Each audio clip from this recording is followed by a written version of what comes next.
Hi, and welcome to this evening's program. We are happy to feature Mrs. Chanie Wolf in part 2 of The Power of Modesty.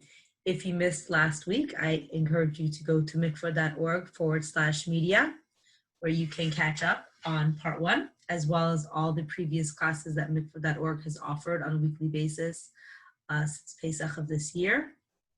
I'd like to also encourage you to follow us on social media. We are on Instagram at MyMikvah, on Facebook as mikvah.org, and we have a broadcast on WhatsApp. If you would like to join that broadcast, I will post the link in the chat shortly, and you are welcome to click on it or message me at 732-534-2948. I'm going to ask that if you message me that you please message me with a name.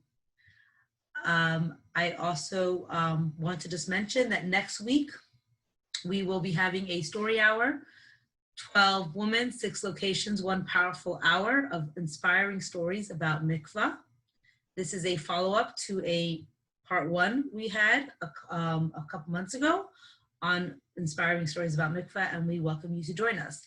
That will not be on Zoom. That will be at mikvah.org/live next week, Wednesday at 8:30. Also, because we know there is so much to learn, I want to just let everybody know now that we will be having a part 3 for The Power of Modesty. Due to the previously scheduled story hour next week, that part 3 will happen in 2 weeks from now. So 2 weeks from now on Wednesday at 8:30 at mikvah.org/Zoom, we'll be having part 3 of The Power of Modesty. So without any further ado, just one more comment regarding questions. If you can please post them to me privately. My name is Chassi Rifkin. You can message me in the chat privately. Please message your questions to me, and at dedicated times during this year, Mrs. Wolf will pause and I will let her know what questions are waiting for response. So please post the questions in the chat to me privately. Thank you so much. And without any further ado, let us welcome Mrs. Chanie Wolf, Assistant Principal to Beis Rivka Seminary and an educator par excellence, Power of Modesty, Part 2.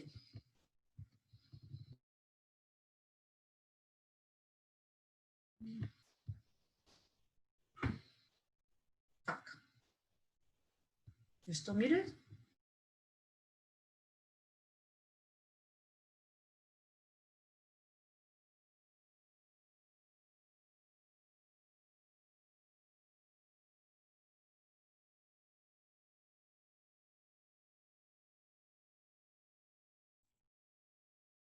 Okay, great. Thank you. Do I have screen share as well? Let me know. Okay, we'll put that up soon. Okay, welcome everyone. Thank you for joining our part 2 of The Power of Modesty. I want to say that it's really very humbling and very inspiring how many women have, I see are joining now, have participated last time, have already watched the recording. And may all of our efforts collectively to increase in this very, very special mitzvah be the final step that, as we know, B'schar Nashim Tzidkaniyos, Nigula V'Seinim Mitzrayim, it says B'schos and B'schar, that the schos and the schar of the Nashim Tzidkaniyos, we were taken out of Mitzrayim, and it is going to be in the schos of the Nashim Tzidkaniyos who will be taken out of this Golus and finally see the Geula Shlema, maybe before Tisha B'Av. May we have Tisha B'Av as a Yom of Simcha in Yerushalayim with Melech HaMashiach already. May this be the schus of our Nashim Tzidkaniyos here. So thank you for this incredible opportunity. I want to encourage anyone who's on here, if you haven't watched, if you didn't watch yet, number 1, if you weren't on number 1, a lot of the things we're going to talk about, I guess, are sort of built on the foundations that were discussed in number 1. So highly recommended to find the video. It's on mikvah.org/Zoom. One more introduction. There's a handout. You don't have to follow it. It's meant to be like a guide for taking notes so that it's easier to kind of find what you learned afterwards. So if you want to have that or print it or download it, I guess it will be on the chat. It's just helpful for taking notes. Okay. In the first class, we explored the idea that what we call tznius is a composite of 5 elements, 5 concepts in Yiddishkeit, just like we have lamitas, malachas of Shabbos, etc. right? And altogether, those the halachas of Shabbos. What we call tznius is 5 in Yanim and Yiddishkeit. We did 1, and that is the concept of tznius itself, which applies to men and women at all times, even and maybe even especially in private. And it's really an expression of yiras shamayim. It's an expression of recognizing that Hashem is always there.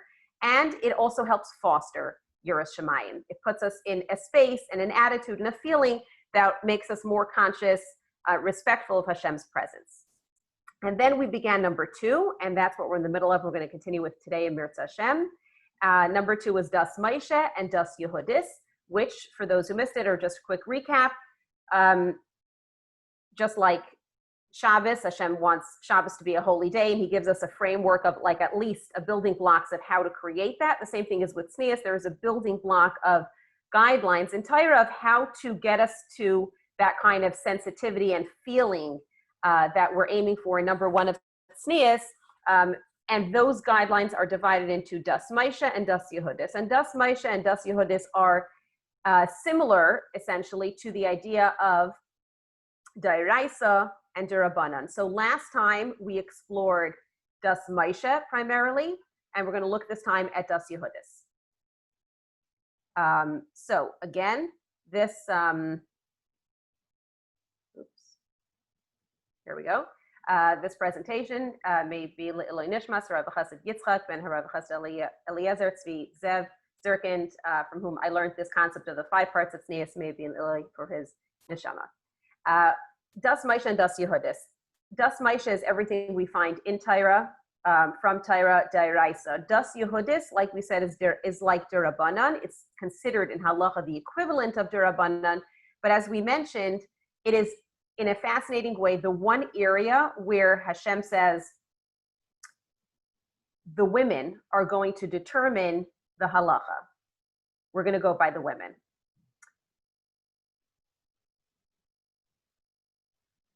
I want to explore first the origins we find in Torah before looking at the halachas of that, where we find throughout Torah this concept that the women, the Yiddish women, have a particular sensitivity to tznius. A few examples that maybe set the tone for helping us understand this aspect. So, of course, one of the famous examples is the one that we just learned in Parsha in the last few weeks, and that is the story of the Yiddin in the Midbar. And allow me, I know we all know the story, but I want to kind of think about it together. You have Balak, who's looking to harm the Yiddin, Chas v'shalom. He calls his friend Bilam, who is more than eager for the opportunity to just let out of his mouth all kinds of negative things, Chas v'shalom, and he gets up and he's looking at the Yiddin, he's like about to wish upon them every negative thing he could.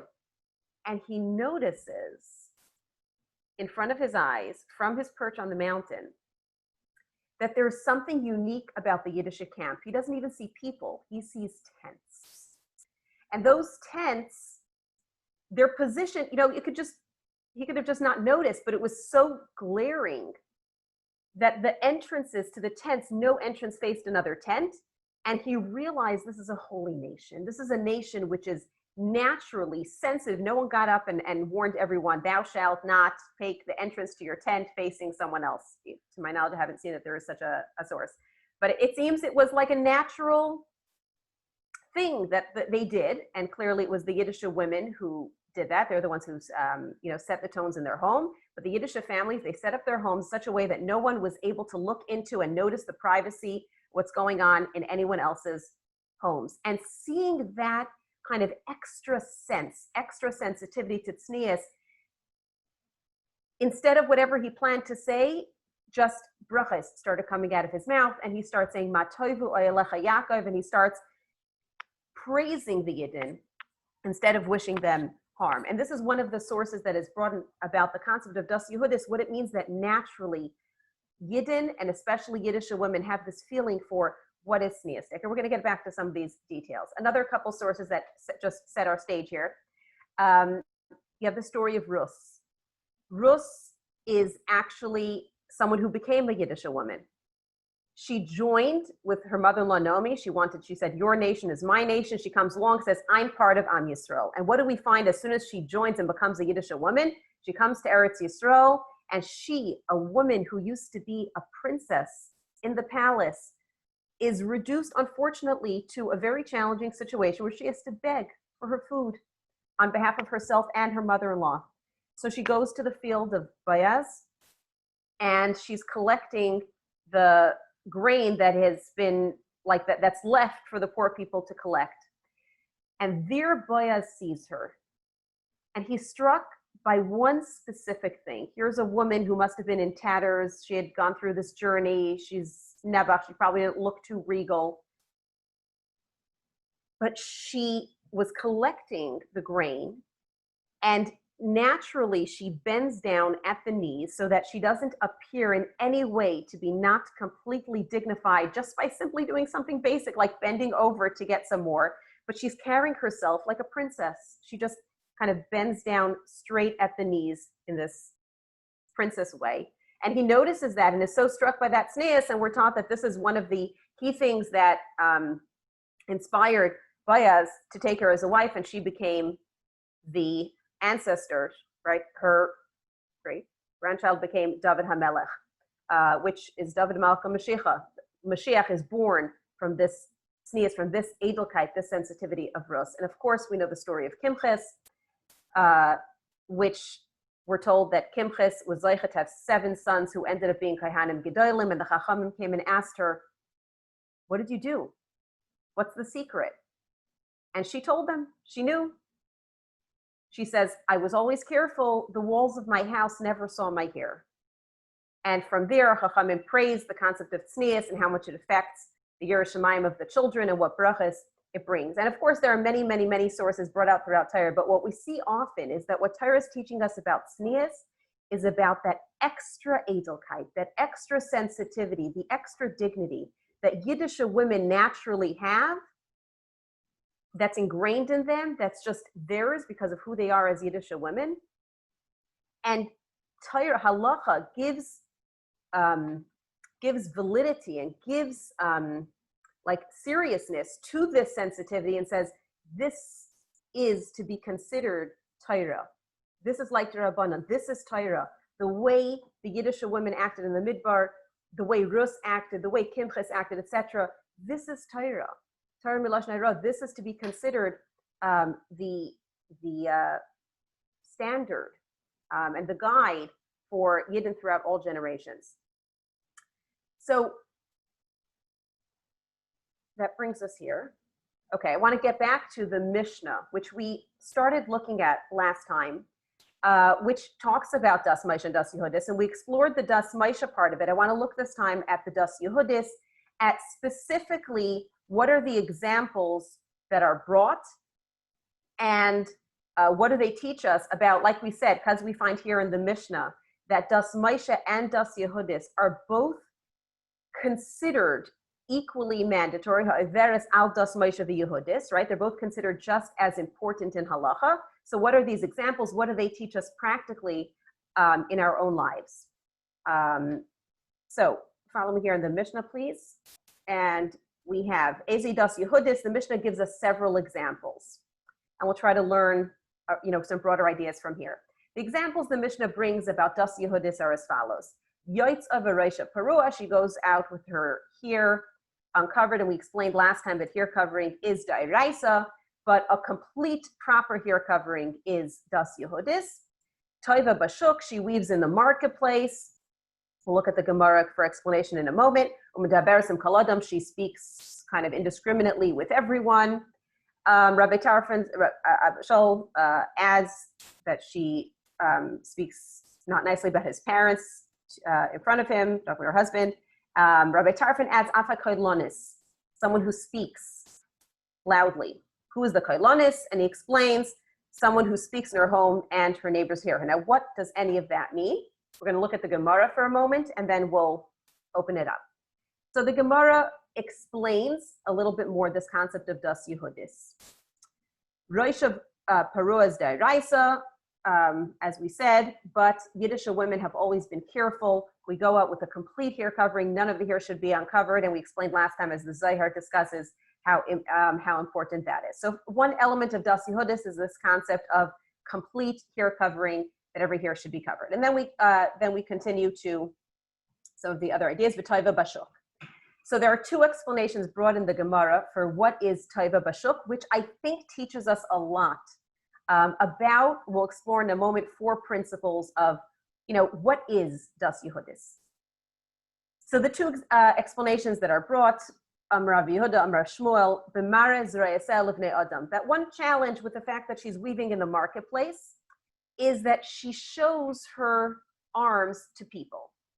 Meaning, of course, she doesn't do it on purpose, because the Yiddish woman, das Maisha, right? We talked about last time, she's covered, she's preserving the Kedusha, but she's not careful. She's doing an activity which could cause her arms and will inevitably cause her arms to be uncovered, because she's weaving like this. So she's doing an activity which will cause her to end up not being completely properly covered in a way of tznius, and that is, according to das Yehudis, considered inappropriate. The other example brought is that the way she's weaving, and even within there are two explanations. One is that she has this red string or something kind of hanging and calling attention to her face. And the other example is that Keneged Paneha doesn't actually mean her face, it means her private area of her body, and that the loom is like the motion of her weaving the loom is calling attention where it should not.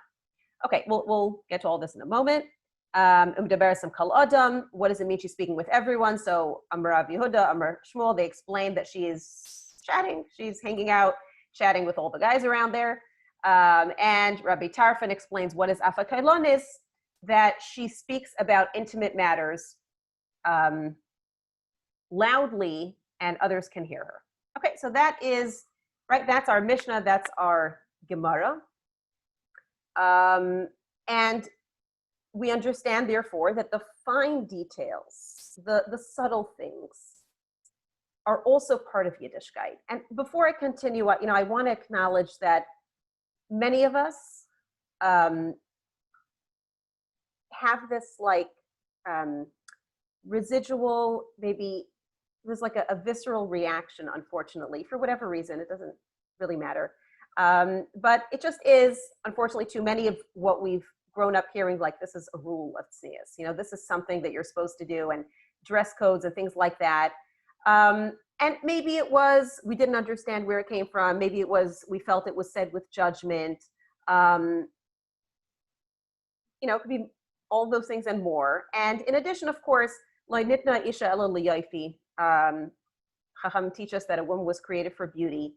And sometimes it's a challenge, and we feel like, I want to look good, and somehow it seems like there are all these rules and all these details it's so restrictive, it's just making me feel like I can't express myself. And we'll try to address some of those. But I want to acknowledge, as we're getting into some of these details, that I know sometimes we hear these things and we start talking about them, we're thinking like, I don't want to hear. We're all working on it together, as we explored last time, where we're all Yiddish women, we're all tzniistic women, and it's okay that we're growing, recognizing that this is Torah, this is what Hashem wants from us, and we can get there one step at a time. So I want to break down what we just saw in the Mishnah into 4 principles that perhaps can help us make sense of, all those rules that whoever it is always said, and you should do this, or you shouldn't do that, and you should do the other. Maybe it will kind of resonate more when we can actually make sense of it. So we can take what we just saw in the Mishnah here. Sorry, I'll get to that in a second. We can get to that, take what we just saw in the Mishnah and divide it into 4 elements that we could say, what does Das Yehudis boil down to? We know what Das Maisha is. Das Maisha is a Yiddish body, is Kaidesh, especially the body of a Yiddish woman is very Kaidesh, extra Kedusha, and we protect it. So we get that. It's erva, we cover the erva. That we understand. What is this vague Das Yehudis? It's a look, and it's a feeling, and it's a thing. What is it? So perhaps this can be helpful. Number one thing we're finding here is the concept of adequate covering. The idea, right, just like we brought here about the Yotzav Reisha Parua, she makes sure she goes out and her hair is completely covered, as well as Toiva Bashuk, the explanation that Maraz Roiseha, she makes sure her arms don't come to be uncovered, right? So there's that number one principle in Das Yehudis is a sensitivity that, yes, I have to be covered, but we're going to make sure that our clothing is sufficient enough, generously covering enough, that we won't come, chas v'shalom, to be uncovered, which is connected to the sikha we brought last time about what the Rebbe indicates about the length of skirts, you know, and I know for myself, it's something I've always struggled with. It's hard, like to think like, okay, it's sneas, it's a skirt, it covers the knees, you know, kind of, okay, so when you sit, like, I'll pull it down or whatever, and like, it's so tempting, and it's just so hard, and, you know, we feel like it's hard to get it right. And Das Yehudis is, yes, according to Das Moshe, if you could figure out how to get it covered, it's Das Moshe, but Das Yehudis is, we know that if it's not sufficiently covering enough past the knee, it's going to end up being uncovered. We're going to move this way, we're going to move that way, we're going to sit, it's going to come up, we're going to move into a car, and what should be covered by Das Moshe will not end up being fully covered. And so principle number one of Das Yehudis is that care that Yiddish women have always had to preserve Torah, to be careful with Torah, that, you know, the idea of a sleeve being long enough, or at least tight, so it's not like a wide sleeve that rides up right away, a skirt length that is long enough, generous enough, et cetera, all those examples of the fine details of the inches, and that it's a little extra, that it's complete, that it's full, that it won't come to be inappropriately covered, which also includes activities, right? It also includes like doing an activity, which we know in the course of doing that activity, we're going to end up not being covered properly, right? All that would fall under the first category.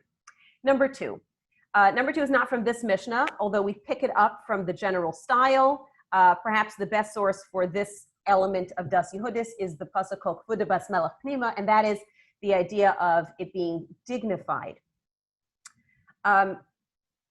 One of the key elements of Das Yehudis has been, it's not about only the erva being covered, it's about Kol Kvuda Bas Melech. That a Yiddish woman, a Yiddish girl, is a Bas Melech. I'm a daughter of the Eibishter, as we talked about last time, the whole idea of tznius being my recognition that I stand in the presence of Hashem, V'hinei Hashem nitzav olav.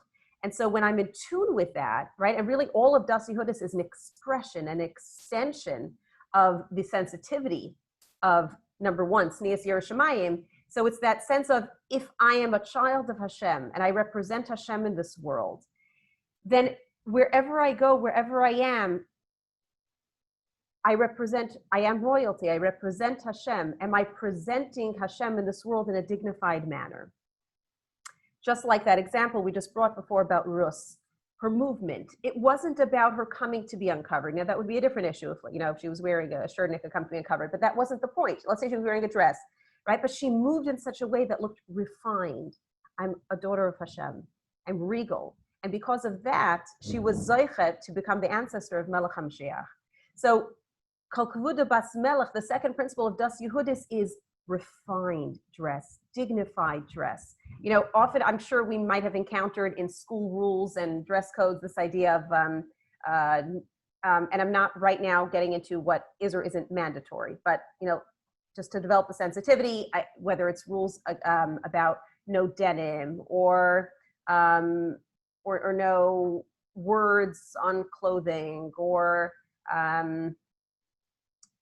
I don't know, no frayed something, or no leggings, and we'll get into leggings, you know, multiple questions there. But lots of these things, a lot of it boils down to the concept of Kvuda Bas Melech, of the sensibility of Das Yehudis, that a Yiddish woman looks refined, moves in a refined manner, speaks in a refined manner, uses refined language. All of that is the second principle that defines the sensitivity Yiddish women have always had to tznius.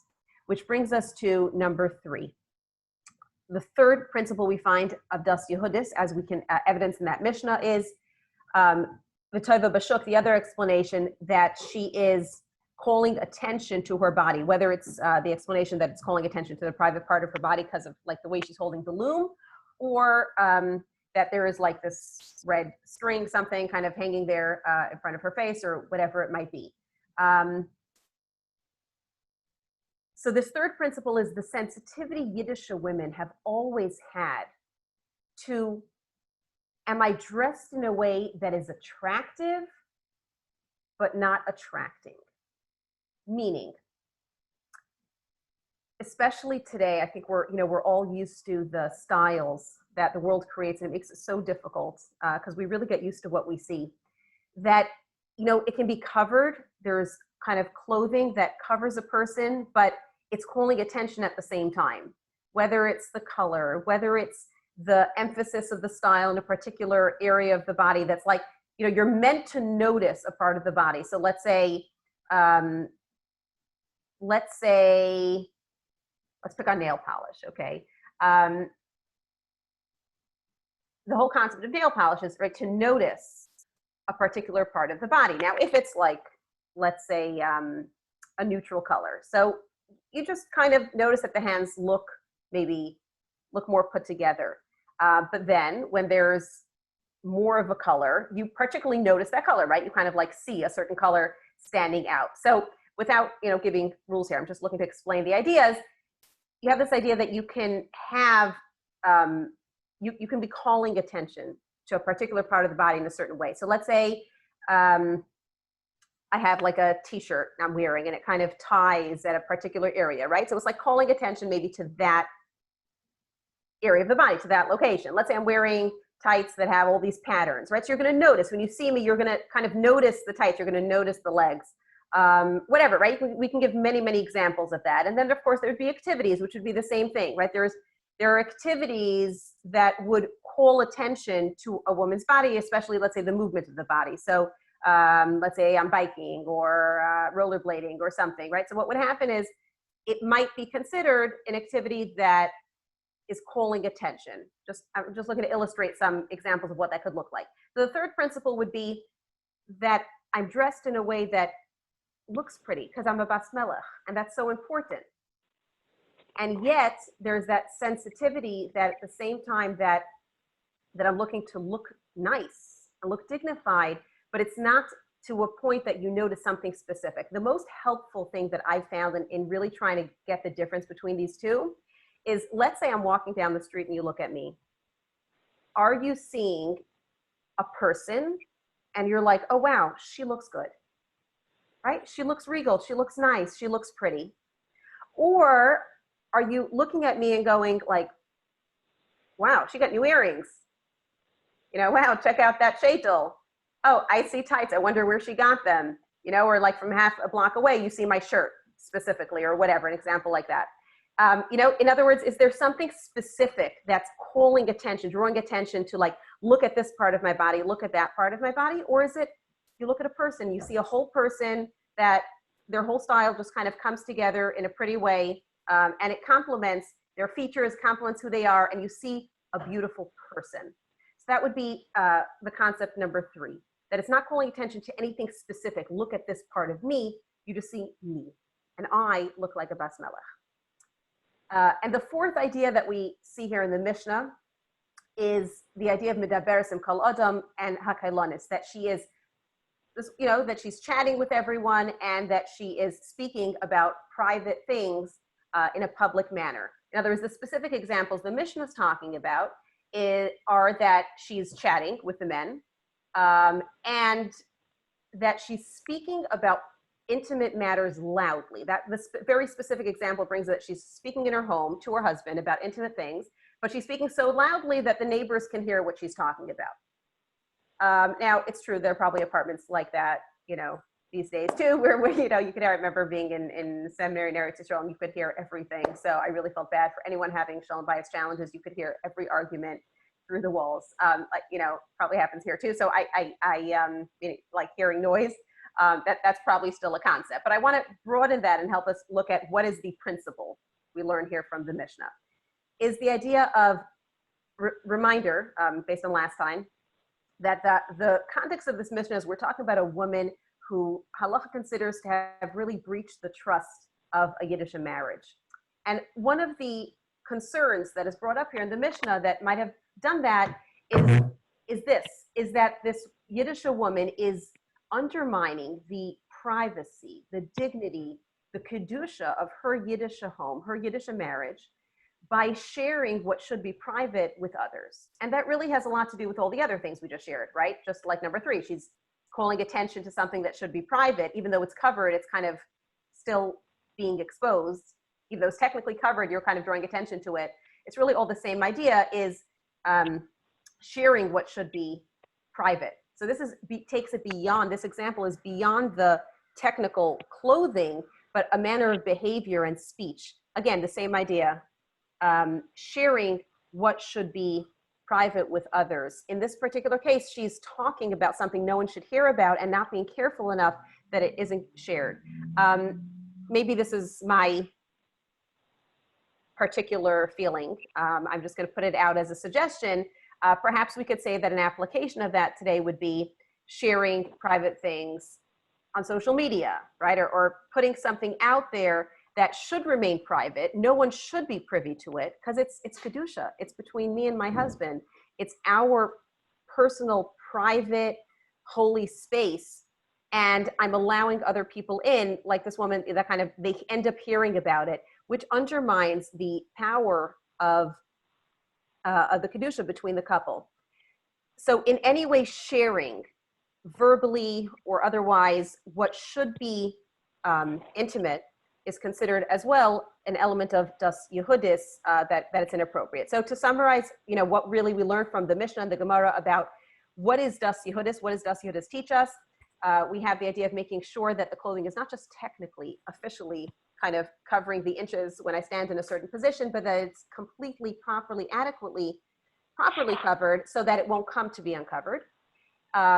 And that it's dignified, refined, classy clothing, and behavior and speech as well, of course, that it's not calling attention to any specific part of the body, and that my manner, my speech, my behavior, everything holds onto a sense of privacy, where what's private remains private and doesn't become up for public consumption. Now that we've understood what we learn in Torah is das Yehudis, I want to share a little bit about what that looks like in halacha, how halacha considers, do it again, how we need to look at that from a halachic perspective. Like, okay, those are nice suggestions, right? They're nice ideas in halacha that are brought. We should this, we should that. How seriously do we have to, why does this keep coming up here? I'm sorry, I'm trying to get to the beginning.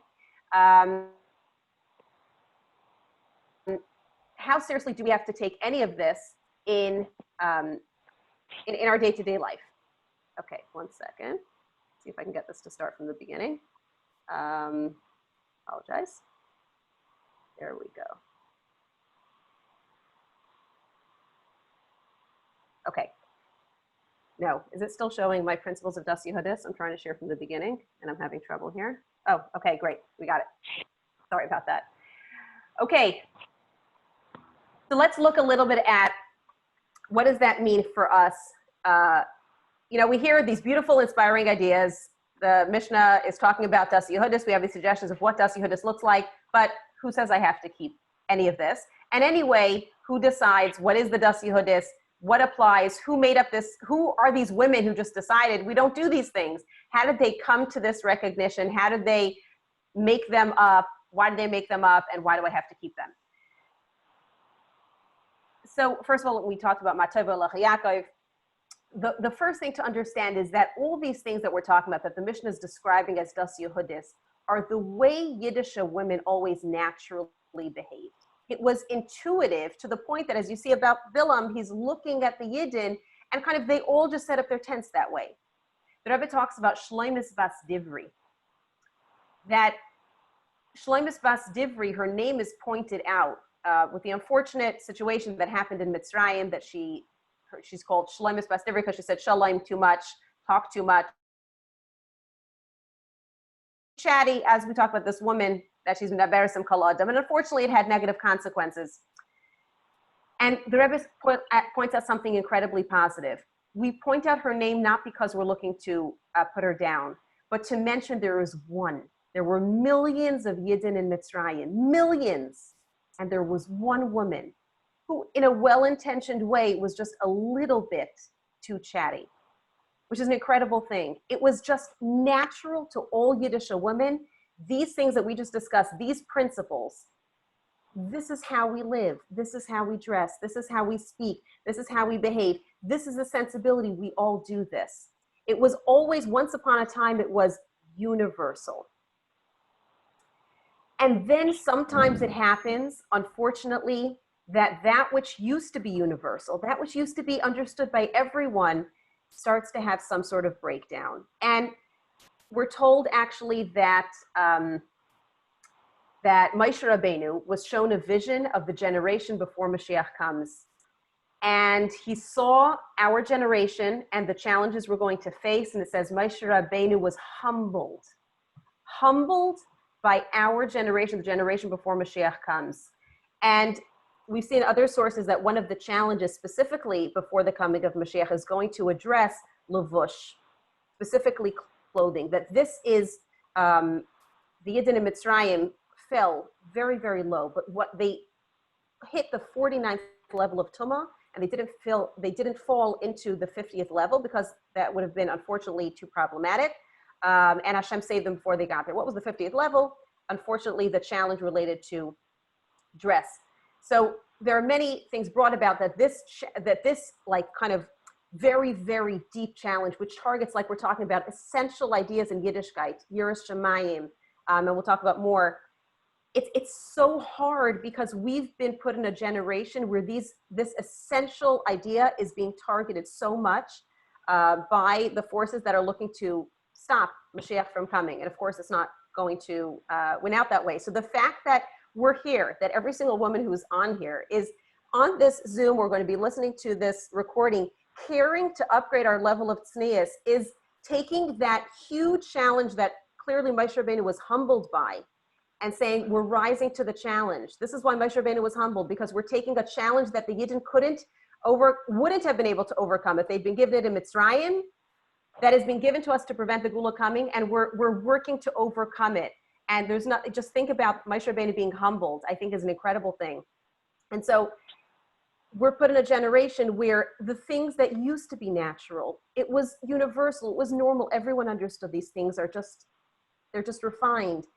We live in a generation where it's not that way, because suddenly after thousands of years, there's been a breakdown of basic sensibilities towards what's private, what's to be shared with others, what's private in terms of my body, right? Like even in America, earlier in this century, women exposing their bodies would have been considered scandalous. And it's like, what do you mean? It's totally normal now, right? And like to think that we've been put in such a situation, it's an incredible statement of confidence that Hashem has about our strength in this area, because we're living in a world that our ancestors didn't live in, where they, around them, everyone knew there's a basic concept of privacy, of dignity, of modesty, a basic sensitivity towards that. And we're the ones who got put in a generation where suddenly that kind of disappeared.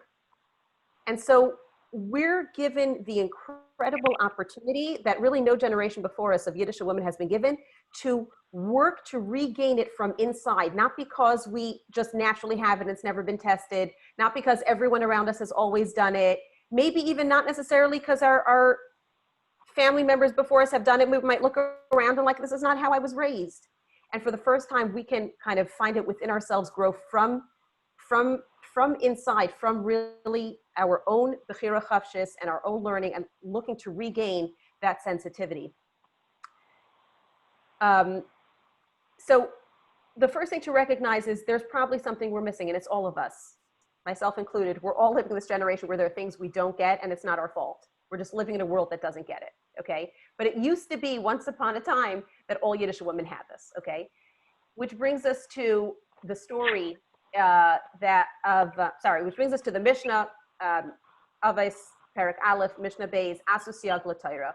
Torah tells us what happens when you live in a generation where there's a breakdown, where things don't go exactly, where the sensibility gets lost, where what is naturally, everyone used to do it or everyone used to feel it, isn't that way anymore. Then what says the Mishnah, Asu Siag LaTorah? Yiddin are required, and usually it's the Rabbanim, and that brings us back to the concept of Das Yehudis as the Rabbanim. Usually it's the Rabbanim who are the Chacham, who are supposed to be the ones to say, here's a fence, we're going to build a fence to the Torah. In Das Yehudis, in Tznius, there's no Derabanan, it is Das Yehudis. In Tznius, the ones who are supposed to be building that fence to protect the integrity of Das Yehudis and of Tznius are the Yiddish women. Which Yiddish women? So halacha teaches us that it is the Yiddish women who remain sensitive, at least essentially sensitive to the spirit of Das Yehudis, who are in touch with what is tzniistic and what is not, who are trusted to help define in every generation the exact details of what does or does not fit into the spirit of Das Yehudis, because it's always going to change, right? The world's, is that me or is there, if anyone else is not muted, I'm not sure why there's noise. Okay, if you're not muted, please mute. Sorry. Yeah, in every generation, styles change, right? So when a new style comes up, like skirts with slits, or I didn't remember the shrugs, or, you know, there are all kinds of fads that come up. Someone has to figure out, like, oh, this never existed before. There is no precedent. It's not written in halacha. It doesn't say thou shalt not wear slits. You know, no, the world never did that. They never like cuts into dresses, for example. So you have new styles that come up, and someone has to figure out, how do we protect tznius? Is this or is this not in the spirit of the four principles we spoke about before? Is this in the spirit of Das Yehudis that Yiddish women always had, or is it not? And the ones to make that siyag are those women in a Yiddish community who remain sensitive to the spirit of Das Yehudis, which in general practically means, you know, the women in chinuch or whoever who've established those guidelines. Halacha considers it Das Yehudis. We should follow the guidelines that are being given in a Yiddish community by the women who are responsible maybe for chinuch or the community and are establishing those guidelines. And we here see a fascinating story in the Gemara about Rav. I'm not going to tell the whole story, but in short, the Rebbe quotes this, that Rav came to Bavel. And you know, we always think like, oh, we're the worst generation ever. Like, no, we're not. There have been challenges throughout history, challenges to Yiddishkeit at all times, whether it's through the you know, enlightenment, whether Haskalah-wise, or whether it's in practical halacha or a breakdown of not knowing things. So it was one such situation, unfortunately, after the Churban, Yidden living, Vice Rishon, Yidden are living in Bavel, and Rav came to Bavel, and he was honestly very disheartened by what he saw. There was a serious widespread amaratzis. People didn't know basic halacha. The specific story here is about Shabbos, and the discussion is about holes in walls and what's considered enclosed that you could carry. Anyway, the point is he saw something and he stepped in. The discussion is this opening wide enough or not? Is it considered acceptable? And one says, no, it's not acceptable because Rav came and saw an opening that size and he closed it. And the other says, no, Rav agrees with me that it's actually technically fine, but since Rav saw that there is widespread ignorance about the halacha, he made sure to make a siyag, to make a fence, and say even something narrower than what's a problem is also not okay. And he went and closed something narrower because he was making a fence to the Torah. So the Rebbe quotes this, Rav bik amatzah. Rav saw an opening, he saw a breach, right? Literally he saw a breach because he saw a breach in a fence and he closed it. But that represents in a larger way, he saw a breach in halacha, he saw a breach in Yiddishkeit. He saw that something was not strong enough. And not only he went to make sure people knew it, but he made a fence towards it. That part of Das Yehudis is not just we're going to make sure to hold on to the general principles, but that sometimes it's necessary to establish an extra geder. And maybe this is something I feel fits into this. Perhaps someone has a different opinion, but I want to suggest this. One of those examples that I've always thought of, like in this category, is the idea of leggings. Leggings come up a lot. It's like, what's wrong with leggings? Whoever said there's something wrong with leggings? So I want to suggest this. Number one, the fact that there's been discussion, right? I'm sure we've all heard discussions. People have said it's not dignified, it's not right, it's not Edel, right? The fact that we hear women around us saying maybe it's not okay is reason enough to be concerned does that mean Das Yehudis says we can't wear leggings? Meaning, if there are refined Yiddish women who are uncomfortable by the look of leggings, maybe there's something there. And that would be really reason to consider it perhaps not appropriate. But why would it be considered inappropriate? Why would anyone say it's not appropriate? So here are a few things, and we're going to get to more in other categories. But in terms of Das Yehudis, one issue would be that principle number one of Das Yehudis is we make sure that we're wearing clothing that won't come to cause a breach of actual halacha of Das Moshe. So wearing, I've seen personally that wearing leggings with socks turns into sort of leggings without socks, or there's a gap between the leggings and the socks. So that's one concern that has been raised about leggings, is that it's a little bit asking for a breach of Das Moshe. That's number one. Number two, you have the issue of kol kvuda basmel pnima, that it's not a refined look. It's a street look, right? It's, what does a princess have to do with those on the street, right? Of course, I wouldn't walk into some sort of elegant affair. Definitely not a hasna, definitely not a fancy business meeting wearing leggings, right? It's a street look. So it's pasnish for a Yiddish woman. That would be another concept there. Those would be in Das Yehudis, perhaps the two main reasons of concern, and there are other categories as well. And often we think like, I don't get what's wrong with it. It covers, it's not a problem.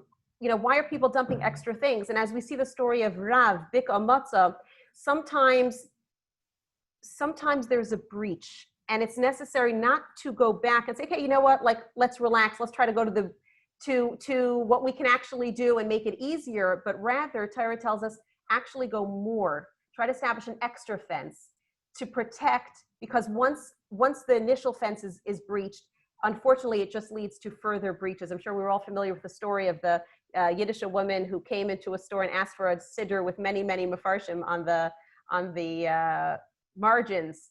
And they said, what do you mean? What do you need mefarshim for? You're a simple woman. You're not going to understand the mefarshim. Just daven. So she says, I want to, I'm going to hold on to it for a year. As soon as what could happen to it. I want to make sure that if the pages start to get frayed, that it's the mefarshim on the side that I don't understand that start to get frayed, but not any of the words that I have to actually read in the davening. And this is the idea, Rav Bika Matzah, that Torah teaches us always to not say, like, oh, it's hard. Tznius is so hard. You know what? Let's not. And for those of us in chinuch, it's tempting to be like, there's so many rules. Let's just stick with like Das Moshe. Let's only talk about Das Moshe, right? Like, let's not talk about the other things. It's too much.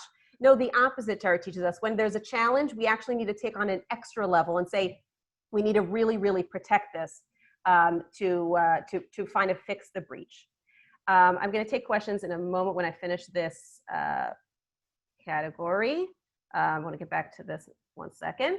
And finally, I want to add this, and that is that when there is that sensibility, if there is something that's brought up, and whether we've been taught in school or by a teacher, a mishpia, our mothers, whoever it is that advised us, like, it's pasnish, right? The idea that there is a Yiddish woman who tells me it's pasnish means, something should go on in my mind going, maybe that means, according to Das Yehudis, that's kind of binding. And in fact, we find, and we quoted this briefly last time, that the pasuk tells us in Devarim, that we are obligated by Torah to keep the halachas as they are taught to us, not the halacha that there is and it's just taught, but the Torah as it's taught, as it's like added on, and that which specifically it's referring to the mitzvahs of Chacham, of Derabanan, that which the Rabbanan come out and tell us additionally to do, we are commanded by Torah to follow them. Not, and we shouldn't turn at all from anything that we are instructed by the Rabbanim. And this is the source for the obligation to listen to the mitzvahs derabanan, that even the mitzvahs derabanan are mandatory. And I guess the point we're making here is that even those things that are, I've been told this pasnish, it's not the right look, a Yiddish woman doesn't do this or doesn't do that, or should look like this or should look like that. Those statements are a statement of, this is the Das Yehudis, that those who are still sensitive to a refined Yiddish tam are pointing out to me that this is not what the Yiddish women in earlier generations who didn't live maybe in as challenging times as I do are pointing out to me that there is a sensitivity there. And according to Torah, we actually are obligated to consider that halacha for ourselves, apia Torah asher yairucha. So before I take questions, I want to share again the takanon, and I want to preface something here because this is maybe a little bit sensitive.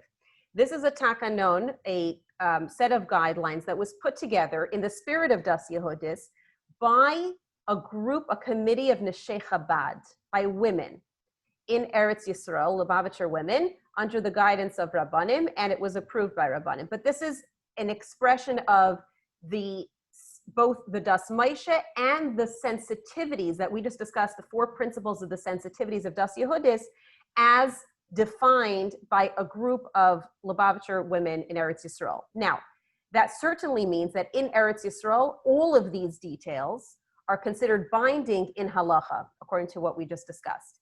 What the gedger of that is in America, I want to be careful. Definitely, we need to look at them and recognize that if it's considered halacha for Lubavitcher women in Eretz Yisrael, that we should probably take it pretty seriously. Is it possible that if a group of Lubavitcher women in America would sit together and define rules that they might look slightly different, that maybe it's possible that certain standards in America might be different than Eretz Yisrael? It could be. I knew growing up there was always like in Eretz Yisrael, you don't wear denim, for example, or whatever. I'm not saying yes or no either way. It is possible. It's not been done.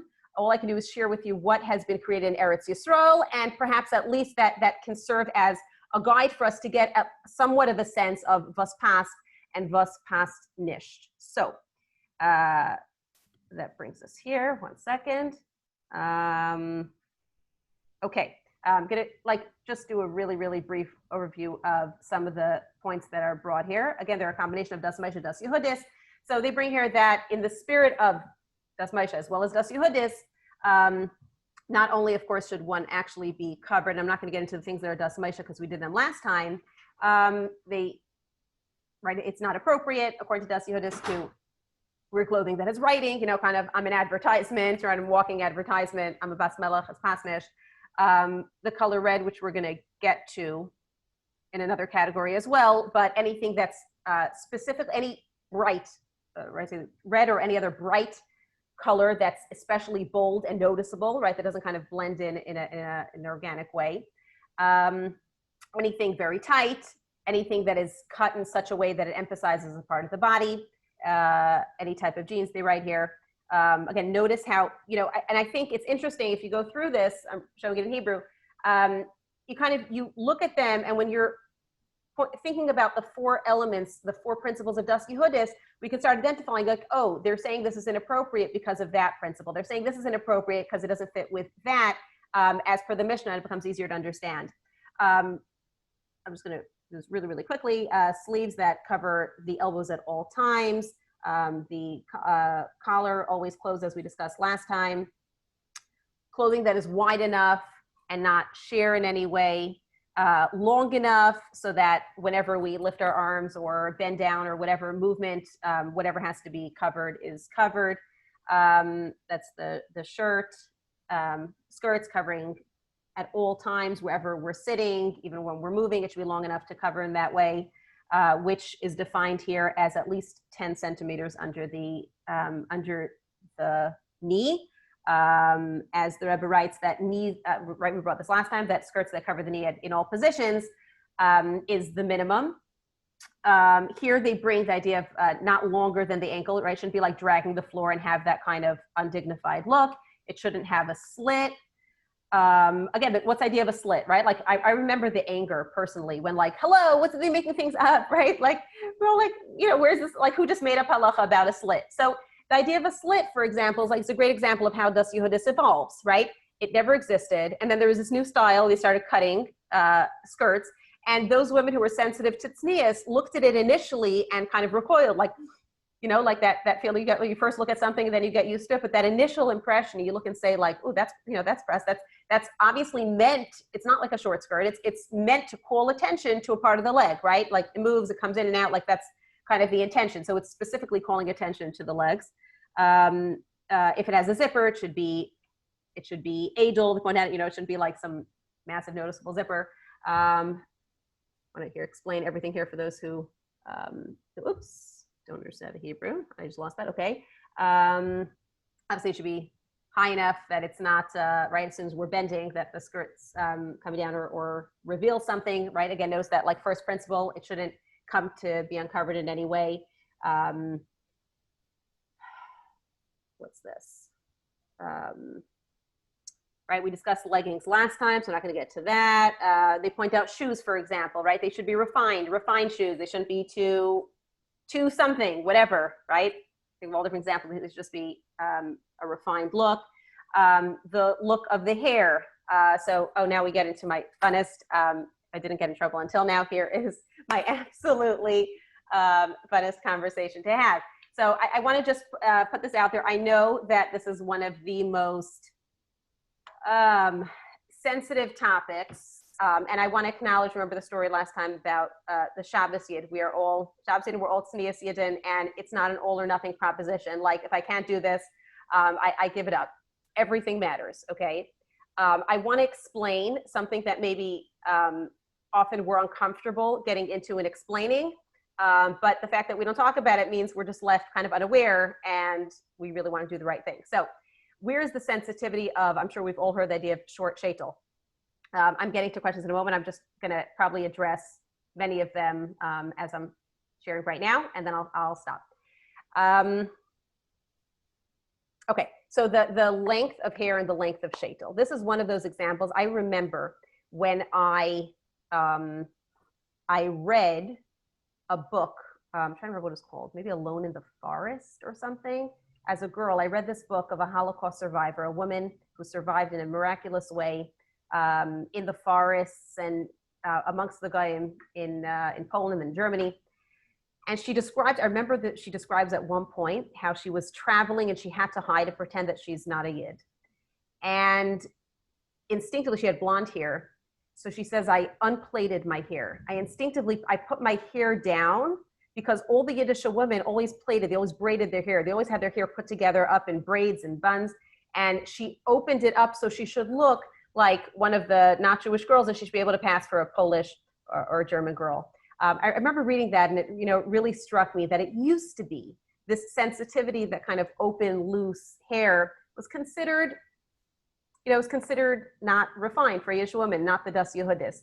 And I think we live in a time where it's so not a thing. Like, we look around everyone, and there are people we respect, everyone's wearing that. So I'm not in any way looking to make anyone feel bad, myself included. We're all working on it.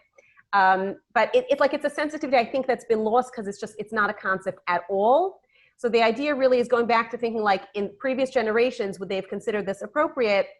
And what's defined here in the Takanon is the idea of hair, and that's pretty much a lot of what I just took off the Takanon, but that's there, is defining the length of hair as basically, they define it there as somewhat shoulder length, not more than that. That hair, whether it's a single girl, whether it's a married woman, the hair or the shaitel shouldn't extend much past the shoulder area. There's on the shoulders, the shoulder blades. And it's more than just that. It's really, it's the Das Yehudis is about a look. It's not just the Das Maisha is very important, right? That the hair is covered, but it's also, does it look refined? Is it in my face? Is it, is it a refined, dignified look? I think I went through everything that was on the Takanon, so I'm going to stop and take some of the questions now. I know this is like maybe the heaviest segment of the whole series, is, all these little details. So we're going to try to define them, refine them, and move on. Okay, Hasi. Hi. Okay. If you could just clarify if you want to go backwards order, like most recent first, or should we go way back to the beginning for the one class? Whatever you think is going to be helpful. Okay. So I'm going to start backwards. Okay. So I know maybe those people are waiting for their Okay, I'm sorry. Yeah. All right. So you had mentioned how the action, like a movement with your body, would be considered Das Yehudis level of sneeze or not. So how about Pilates or exercise or jumping? And we're not even referring to a class with men, we're referring to a class even with women, or a class or just doing exercise at home by yourself. Is there any sort of issue with exercise or Pilates? I mean, even if you're wearing a skirt while you're exercising, as you lift your foot or as you do raises, that's still going to show. Okay. Very interesting question. I think the right answer would be, like we said last time about sneeze, anything you need to do in a private way for a practical purpose, right? So long as there are no men around and there is a functional, important reason you're doing what you're doing, whether it's swimming or whatever else, go ahead and do it in the most dignified manner you can, right? If you're exercising, exercise. Exercise is very important. It's very healthy. If it's the right exercise to do, then go ahead and do it. Do it in a private space that men can't see. If there is a way to be dressed more refined, even if I'm wearing, some whatever, make sure there's a skirt on it. If I'm exercising in some sort of exercise leggings or whatever, but just do it in as refined a way as possible. So it's not about this in Das Yehudis. We're specifically talking about in public, when men can see, and then obviously, like everything else, as far as tznius, as dignified as it can be in any activity that I have to do in private, try my best. Okay, great. Thank you, Chanie, for clarifying that. Next question. Regarding the privacy policy, is that also an issue when we're venting to a parent or a friend or professional? Person mentioned all three, but I actually think those three get three different answers. So is it an issue to vent to a parent, friend, or professional about a personal issue to get advice? Okay. Thank you for asking that. That's so important. I'm seeing this a lot, and I want to address specifically married women. It's very, very important to have someone, or if necessary, one or two, a Rav, Mashpia, therapist, whatever, limited number of people who you can trust and are able to be open to when there is a concern. Very, very important. It's not a value in Yiddishkeit to have nobody to help with in Shalom Bayis. We see the concept of Aaron HaKohen that he's praised for making Shalom between husband and wife. And this is basic Torah, is having a Rav, Mashpia, and if necessary, even a professional, and one should absolutely embrace doing that. So it's really the same concept as tznius we talked about before about the body, is what I have to do because there's a te'elis, there's a purpose. It's healthy, it's important, it's necessary. So I share what I need to share, whether it's, whether it's I'm revealing my body because I'm swimming, or I'm sharing personal information because I'm looking to get advice in Shalom Bayis. All of that is constructive, productive, when it's focused to the right person at the right time, the right way. Not just indiscriminately, I'm sharing with people who can't do anything other than, hear about it. Commiserate. Okay, thank you. Next question. Where do we draw the line between taking every chumrah that we hear or ending up in a situation where it's taken too far? Like, for example, you mentioned that the tachanon was made in Eretz Yisrael. As Americans, we may look at it and say that's a little taking it too far. Do we want to be, the person mentioned the city, but I'm going to leave it as that, as wearing big, shapeless, dark clothing. Where are we going to draw the line between saying, okay, yes, there are some women out there who felt that wasn't Das Yehudis, so we should take it on, or maybe we don't, maybe we have different sentiments, and where do we draw the line on that? Okay, wow. Yes, thank you. Very important question. I want to divide that into two. One is really, how do we know how much of that is applicable? Now, there are those who might say if it's been defined in Eretz Yisrael by Lubavitcher women, then it's been defined in Lubavitch, and there should be no difference. There are those who might say that as well. I would say at the very minimum, right, so there's that question. How much of that should we even consider applicable, halachically binding on us, right? The second point is, if let's say we feel something is not, or we understand that something is not halachically binding, let's say, but it's a hiddur, and we hear that there's a hiddur, how much should we, look to take that on? So I want to talk first about the first question, which is, how much do we have to consider this halachically binding? The first thing is to recognize that if it is Das Yehudis, then it is halachically binding, which should kind of give us pause, I think. It should make us think like, well, if the Lubavitcher women in Eretz Yisrael consider this absolutely, they're not looking to add extra stringencies, right? If they consider this absolute and therefore necessary to come together as a takanon and say, listen, this is the minimum, this is what pass or doesn't pass for a Yiddish girl and woman, maybe there's a sensitivity I might be missing. Maybe it pertains here as well. Maybe it's not some extra Israeli thing they took on. It's just that's the only place we have Lubavitcher women sitting down trying to figure out what really is or isn't appropriate. And maybe if we did that here, we'd really come up with the same thing. So the first thing really to consider is that there it's absolutely considered halacha, and probably most of that, you could say, is considered halacha here as well. I don't want to be the one to define, exactly what is and what isn't, but I'd say at least this: anything that we grew up, and let's say for myself, if I grew up in a certain community went to a certain school. My teachers taught me certain things. They were always in the school rules. You know, it was something that I grew up at home and I was told, you know, this past nish, not for going down, but for going up, right? Definitely those things are considered for me binding in halacha, meaning the things I was taught growing up, or I'm being told in my community or hearing around in my community that this passed or this doesn't pass, that this isn't appropriate. Those for sure, I would say halachically are considered das Yehudis for me. Whether something I've not heard of in my community, and I've only heard that in Eretz Yisrael they say that, you know, that's where there's room for discussion, I guess. So the starting point is for sure the things that I've been told over the years in school rules and things like that. And I should, you know, give serious consideration to the other things about this is something to aspire to. Now, like everything else, whether it's halacha and I'm growing towards it a step at a time, whether maybe it's an extra step, maybe it's for Eretz Yisrael, maybe it's for other communities or whatever, like they brought there that Tavai and Bracha for wearing more than 20 Denier stockings, let's say. So like everything, what's a practical hachlata? It's one of the tools of the Yetzer Hara to say all or nothing, right? So if I have to do it all, or I may as well do none of it, or take on some massive hachlata I can't keep and it's too much and I'm going to get resentful.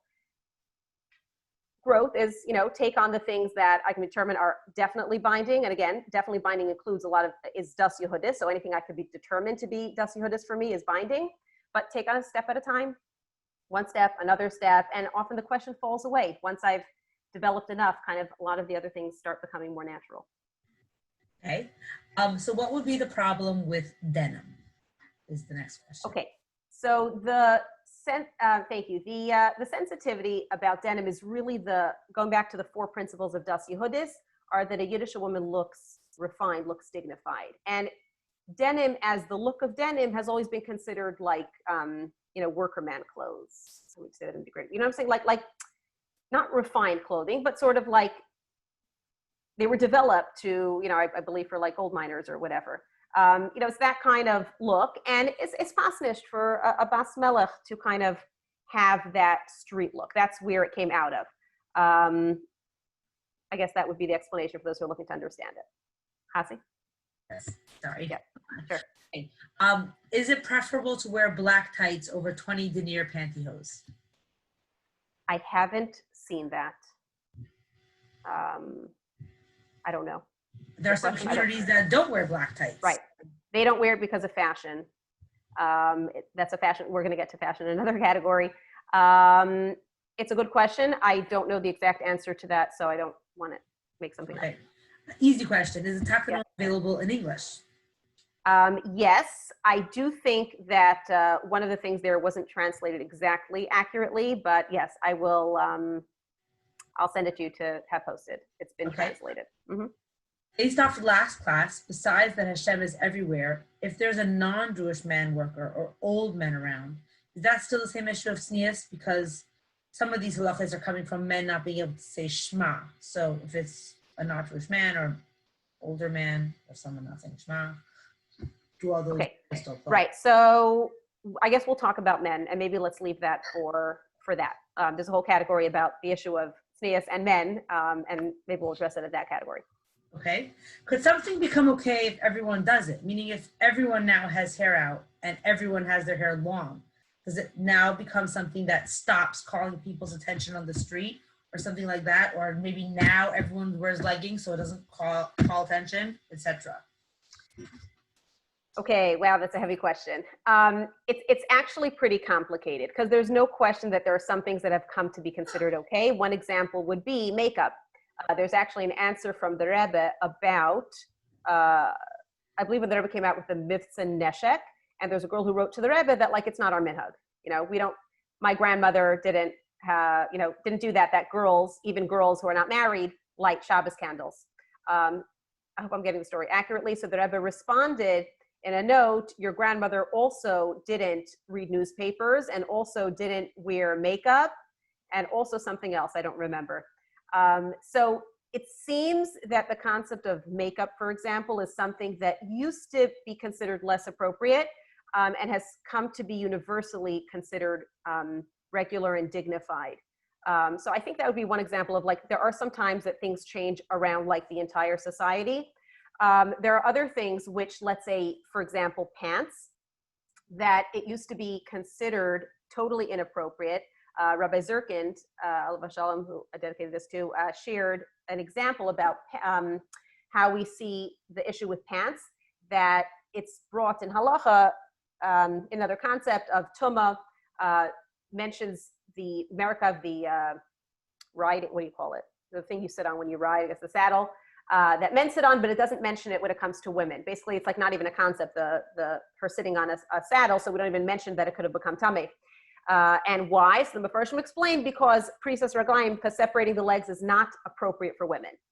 So, for example, it used to always be considered inappropriate for women to wear pants, right? They always kind of covered their legs a camouflaged way in society. These days, it became normal for women to wear pants, but halacha clearly establishes this is something that's like not appropriate for women, should never do. So I think the best answer to that would be, is it possible at times that something general in society changes, that an overall style changes? It is possible.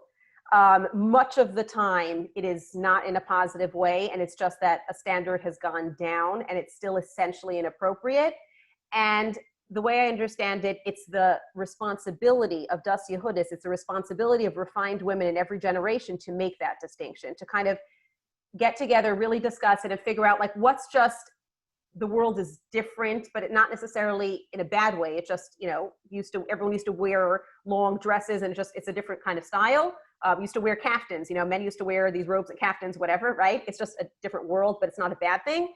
As opposed to, this is a breakdown of tznius. That's really requires an innate sensitivity to be able to define what those are. Okay, thank you. We have a lot of questions coming in. Oh, wow. Let's keep it going. What is the difference between wearing makeup on the face and nail polish?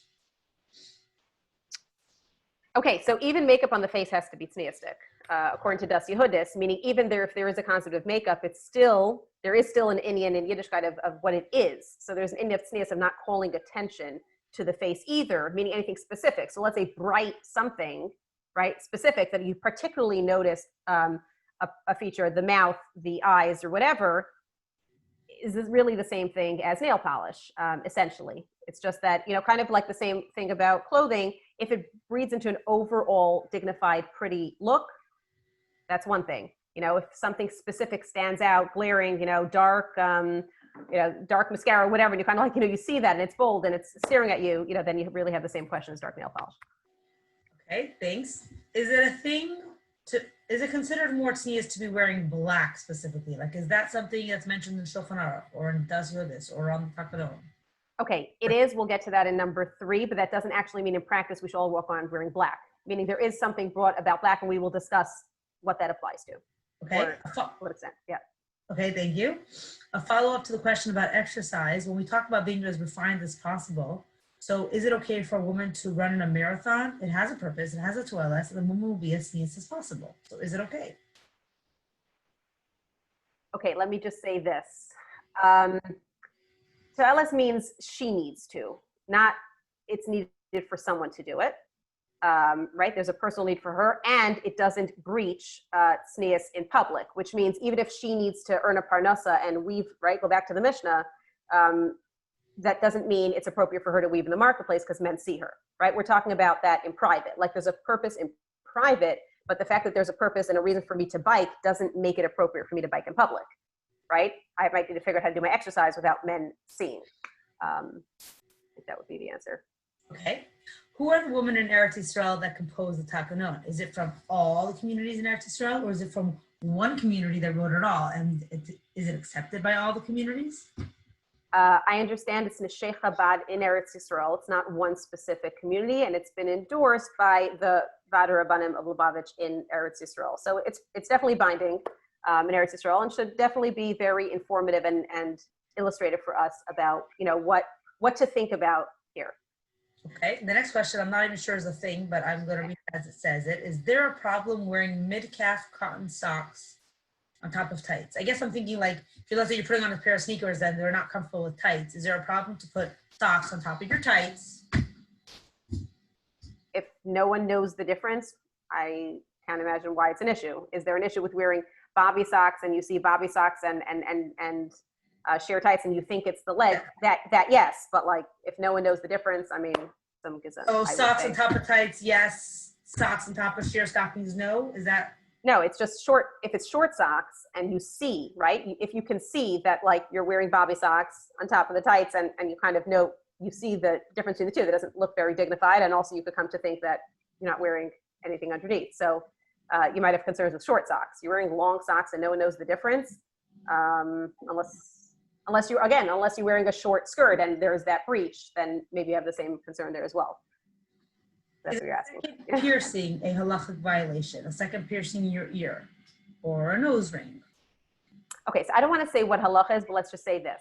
If we would ask, think, how do we define das Yehudis? As you think, if I would ask 3 refined, dignified, sneistic women that I respect, if this is appropriate, what would they say? Okay, if all of them would go like, that's not appropriate, I should probably consider that a problem. Well, it depends who you respect. You can ask people. Right. Well, of course, we mean das Yehudis, the people that would widely be considered. Everyone would agree that they have a sensitivity to sneis, and not I like them, but they certainly are 100% sneistic according to obvious halacha, and people would consider them an opinion. Yeah. Another question off my phone because it's a long one. I guess from a Facebook viewer. When my daughter was going to teen camp, I questioned why leggings were allowed. The camp said that their Rav allows it with knee socks. The Rav asked me, what's the difference between the leggings or a jumper and a top with short sleeves? You could put a short shirt with long sleeves under a shirt with short sleeves, and the same with leggings. If it's worn with knee socks and there's no gap, then it's the same. It's just like wearing a short sleeve shirt. So if the Rabbanim allow it and the camp allows it, and they consider it sneas, then how can I tell my daughter it's not allowed? What do you have to say? Okay, sore topic, honestly. So it goes like this. This is why the concept of das Yehudis is so important. Rabbanim are very important. They are a foundation of Yiddishkeit, and we need to turn to Rabbanim. In the area of tznius, there's a reason for das Yehudis. And that reason is there's some things that are really boiled down to a Yiddish woman's sensibility. And if you're going to say, you're going to ask a Rav, you're usually asking about das Maisha, because that's what the Rav is generally there to define. According to das Maisha, there's no problem. But when it comes to a look, it's something that generally is a thing that is understood by women, defined by women, may not really be the department of a Rav to be calling a Rav about it. And that's, I think, often where we have challenges in this area. That these are the things that, and I mentioned this last time, but I want to say it again. It's always personally fascinated me, and I know because I relate to it also, that we consider what women say in halacha to not count, right? So like, oh, I didn't see it in a sefer, or the Rav said it's fine, so then it's not an issue.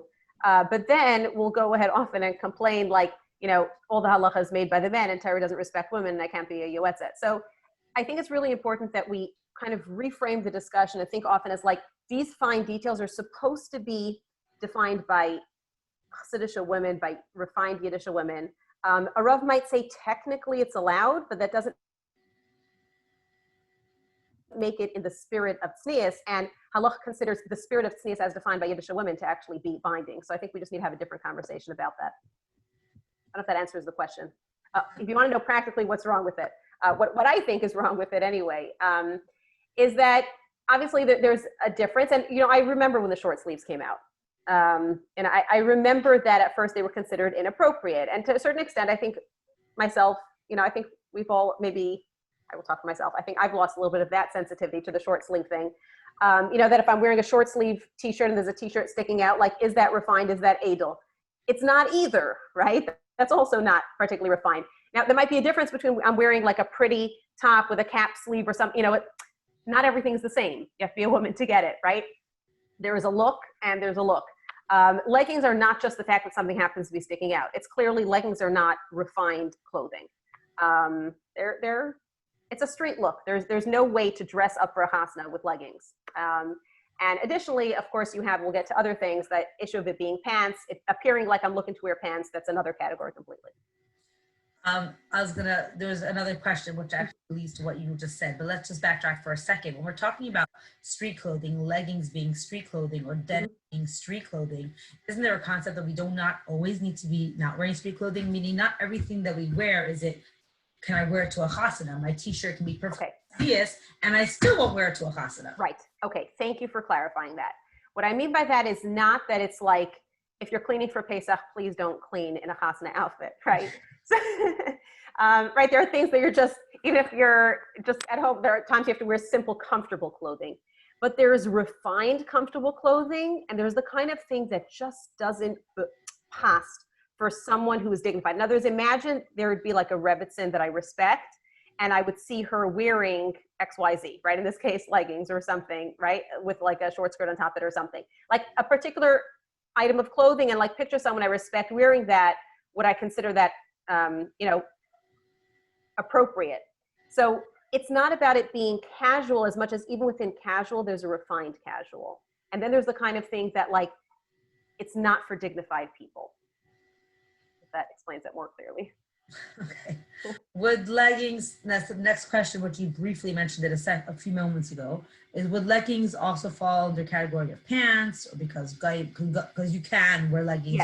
Yeah. So we're getting to pants. We're getting to the pants issue, right? Again, I pointed out two things in Das Yehudis. The two things that I think are to be concerned about in Das Yehudis are once I start with leggings, it's easy to become leggings without socks, as we've seen. Often it was just like, oh, it's leggings with socks, it's sneastic, but the socks went away and it became leggings without socks. So it's an easy, Rav Bika Matzah, it's easy to lead to a breach of basic Das Maisha, and that it's a very undignified look. I think those are the two main concerns, Das Yehudis wise. There are other concerns, we will get to them in other categories. Okay, re-piercing, didn't Rivka Amenu have a nose ring? Why should someone's sentiments today matter? Right. Exactly. So that's an example of where I would say society changes. Like we asked before, there are some things society changes. It used to be considered normal to wear nose rings. Queens wore nose rings. It was a normal thing. These, in our society, in not just America, whatever, right? In our world, nose rings are not considered refined jewelry. You're not going to find, a first lady as of yet, or a queen or a princess or whatever in any kind of official position walking around publicly with a nose ring. It's not considered dignified and refined, which, if you think about men's dress, Yiddish and men's dress is often found what's considered like nobility, the highest level of classy, and that's what we go by, right? So let's say the most classy clothing for men is to wear a dark suit with a white shirt, and that's what men wear. In the olden days, they wore kaftans, right? It was different, but it's like, you go by what's considered the highest, most dignified level of society. Would they consider it appropriate? That helps you define a little bit the shift in the world. Okay. In America, is 20 Denier pantyhose binding by halacha, or as long as it's not ultra sheer? Was there any sort of Denier halacha binding in America? I understand that, ask your own Rav, because this is a question related to Das Maisha. But I understand that if you're going to ask any Rav, you will probably get the answer that it should be at least 20 denier. Others might say it that like it needs to be something enough that you can tell that the leg is sort of covered, which is pretty much the same thing. But you can ask your own Rebbe. Okay. Women would naturally have more Kabbalah's to understand the concept of Das Yehudis because of general look or pasnish, perhaps. But how do we convey it to the younger generation? How do we teach a sense of Edelkrait or even a feeling to care about it? Okay. It's a $1 million question of chinuch, like anything. How do we cultivate something? I would just suggest this. First of all, a lot boils down to number one. And again, if you haven't seen number one, and this is all just about the details we talked about, please go back and watch number one, because it had a lot of important introductions. A lot of it is really cultivating an understanding of who I am. I'm a child of the Eibishter. Hashem is watching me. I'm a bas melech. A lot of it is not, it doesn't, chinuch tznius, talking to parents and teachers or whatever, it doesn't start when there's a questionable item of clothing my child wants to buy, right? It's something I think personally we need to cultivate from way in the beginning, from when they're at least 3 years old and starting to be tzniusdik according to halacha, or even before that. And we're using words like, wow, what a tznius princess. Look who looks like a bas melech. Look who's sitting like a daughter of Hashem or whatever we're saying, but like constantly in a positive way, reinforcing when they look that way, when they look like a Yiddish girl or woman should look, labeling it and praising it, right? And I think that's the way we reinforce any kind of midah. Wow, look who looks so sneistic. Look who looks like a bas melech. Okay. Regarding what you addressed about like that the men's clothing is about what's considered the most refined, dignified clothing in nobility amongst the Goyim, well, wouldn't that be considered following the Goyim? Yeah, so we will talk about the Goyim issue next. I was hoping to get to it now, but we'll see how far we get. Okay. Yeah. What about dyeing hair? If it's a nice color, what would be the issue? Is there any problem with, well, let's just start, you didn't mention dyeing hair. So is there a problem with dyeing hair? If it's a nice color, is there any issue with dyeing your hair? Well, the question if dyeing hair means my hair is turning white, so I'm dyeing it back to dark brown, or if it means I'm, putting in streaks and something. So like everything else, the whole principle of the difference between kvuda bas melech, dignified look as a princess, a child of the Eibishter, versus I'm calling attention to a part of the body, is it natural looking? Am I wearing something that fits into a natural look of the body that's just been enhanced and made more beautiful?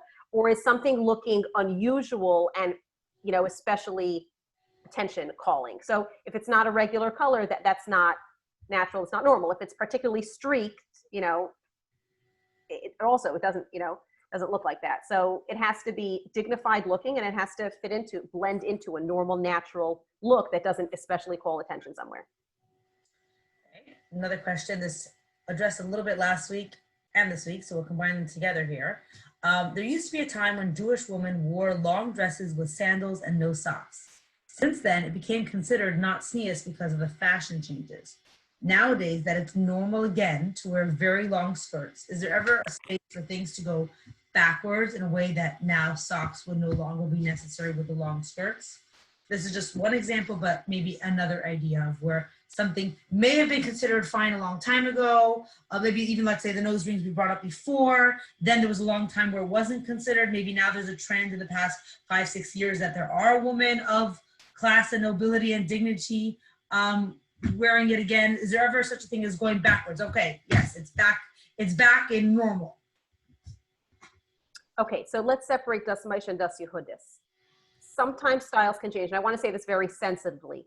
The whole idea of Das Yehudis is not we all make up whatever we feel, but that's why, just like in every area of halacha when we're not sure, there is the concept of having a rav to help determine is or isn't it. There's new technology, there are new situations. Does it fit with halacha? Does it fit with the spirit of the mitzvah or not? Just like you always have that in and you need the rabbanim to be the ones who know enough to define it, there always have to be those who define the Das Yehudis. There always have to be those who are sensitive enough to tznius to help define that for the community. Because otherwise it's like, we're all going to make up our own thing. So I want to just clarify that it's very important. Having said that, there's a difference between Das Moshe and Das Yehudis. The question of covering feet is a question of Das Moshe, right? Of erva being covered. That doesn't change with time. That's a very specific thing in halacha that's brought, that those who live in the desert, where even the kings and queens walk around barefoot, because that's what people do. There is no concept of socks in these places. Then it doesn't apply. But that concept doesn't seem as coming back anytime soon. We're not living in the wilderness and these, that's not what it is. So the fact that many people go around without covering feet doesn't seem to apply anymore. And should we ever, I know the world totally changed that way. That will be up to the rabbanim to figure that out. But that's a Das Moshe issue. Everything else is Das Yehudis, the styles, that's way more sensitive and something that needs to be considered carefully, meaning something that has been considered by our mothers and grandmothers and whatever, inappropriate. I think we need to proceed with caution before deciding that styles have changed and now it's considered appropriate. Generally, I think we need to err on the side of caution and know that if anything, there have been challenges, and tznius has been not necessarily a very strong link for various unfortunate reasons over the last few generations. If something was considered inappropriate even in the last couple generations, if anything, it's probably we need to go up, probably not down. Okay. I think. Next question. I'm going to read it as it says. Okay. Because streaks today don't call attention in 2020. Maybe that was true in 1995. There's very Chassidish women streaking their shaitels. I guess it also depends on what your natural hair color is and whether it's natural for you to have streaks. So if regular streaking, like you had mentioned before, that it's natural looking. So how are we defining how many streaks is too natural? How many streaks is not natural? Is it streaks within your hair color is fine, but blue and pink is not? Like, where are we drawing the line? Okay, let's just say there are some things that Hashem really, this is why there's the concept of Das Yehudis. Not everything can be given exact rules, and Hashem trusts us as Yiddish women that we will cultivate a sensitivity to what is refined, what is dignified, and what is not. And every one of us, no matter where we're at, the Rebbe gave us a gift of mashpia. I think one of the areas we need mashpia most is when it comes to Das Yehudis. To be able to, a tznius of what is in the spirit. Does it fit or does it not fit the spirit of Edelkrait? And honestly, what might look edel on one person might not look edel on someone else. So there are basic guidelines, and those are, clearly, streaking, that you could tell the shadels or hair has been streaked is not a dignified look. It's not about other people would notice. It's just not, it's not dignified. But exactly what that looks like and how many highlights I could put in my shadel, or exactly the style of the shadel, what it looks like, I think that's why it's so important in Das Yehudis to have a mashpia who I really believe has the sensibility of Das Yehudis, and be able to run it by objectively someone else and say, let's keep this objective and see what someone else who gets it thinks. Okay. Maybe I misunderstood. This is the questioner. Why did we quote Rabbanim and Gemara when we are referring to Das Yehudis?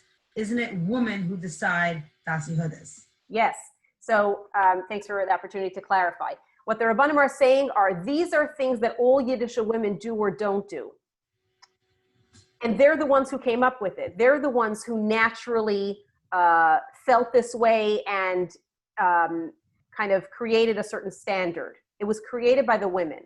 And what the Chacham are saying in Gemara, just so you should see in the Mishnah Gemara, is that what Yiddish women consider appropriate or inappropriate is considered in halacha to be binding. So for the purposes of halacha, it's explaining, so for example, if she would do this or this or this, which according to Yiddish women is not considered appropriate, therefore these would be, the repercussions. But they're not the ones who are making it up. They're just stating as a fact, these are standards that have been set by Yiddish women.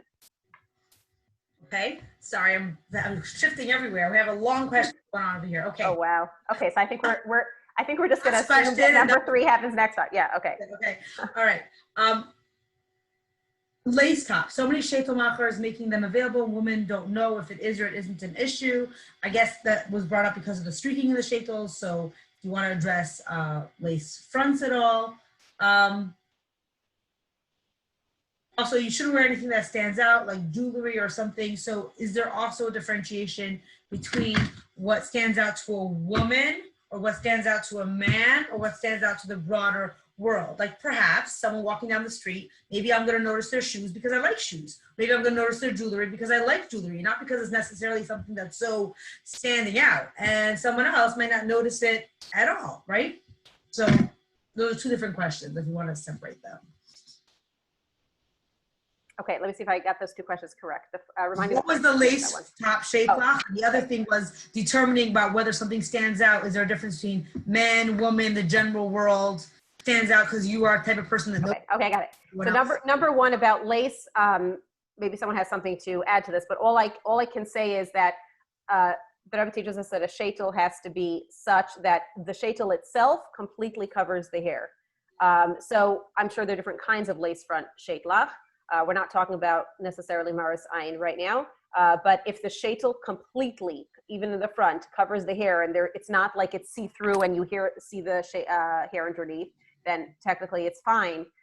The concern probably is that often it's not necessarily full of hair and there's a piece of lace and there's hair underneath and you can kind of see it. So that's really the main thing to define. Is there an Edelkrait to making sure that you can tell it's sheitel? There probably is, but let's focus on primarily, we need to be absolutely sure the sheitel is really, really covering the hair in all places. Hope that answered that question. As far as other things, like anything, what's called loud, what's called too much. So, I think this might be a helpful example, is picture if an average, pick 3 average normal women and they would see you from the opposite side of the house, would they all be staring at a particular part of you, right? Like would they all be looking at my earrings? Would they all be looking at my shoes? Or, what I'm saying? Are they loud enough relative to everything else I'm wearing and who I am that like kind of everyone's eyes would be going there? Of course, I might notice this and you might notice that. But like, if I picture an average, few people would look at me, would they all be looking there? Or would they all remember that I wore it or that I had it? Or, they would all, you would ask everyone what color nail polish was I wearing? Would they all know? Something like that might help us get a bit of a sense. But again, that's, I think, where it's so important to have its Tznius Mashpia, personally. Okay, Chanie, if you want to gauge, we can go on for about another 20 minutes. If you have time to address the next section. Okay, I would love to. Yeah. No more questions. Okay, great. I want to introduce, I don't know if we're going to get to all of it, but I would like to be able to do more than Das Yehudis today and introduce the next topic. And that is the incredible topic of Chukas Hagoy. So let's put that up here. In addition to Das Moshe and Das Yehudis, there are, and Tznius, right, which are the core ideas of Tznius, there are other factors that also come together to inform some of what is or isn't appropriate for a Yiddish man or woman to be wearing or how we act. So I want to, by way of introduction, share, you hear of Havdalah candle. I want to talk about the idea of Havdalah. And the topic of our discussion is really, who are we? We say in Havdalah every Motzei Shabbos, Hamavdil ben Kaidish l'chol, ben l'choshech, ben Yisrael la'amim. And I've always thought it's an incredible, distinction that we make in a comparison. The way that Kaidesh is separate from chol, the way that that light is separated and different from an opposite, contrasted with darkness. That same way is Yisrael la'amim, is the difference between Yiddin and those who are not Yiddin. And actually, in this case, we're talking about the opposite, like just as Hashem has separated Yiddin from not Yiddin, etc., so too is Shabba Is Different, but I want to take it the opposite way here. The difference between a Yid and someone who is not part of Am Yisrael is like the difference between light and dark, like the difference between Kaidish and Ohio. And a lot of what we've always heard about Tznius and Ipasnis Pasnish is not about it being inappropriate Tznius-wise necessarily, but it's about what fits or doesn't fit as a Yid because of who we are, which a lot has to do with, there is crossover. Some of the questions that came up before about what's dignified, a lot of it crosses over there.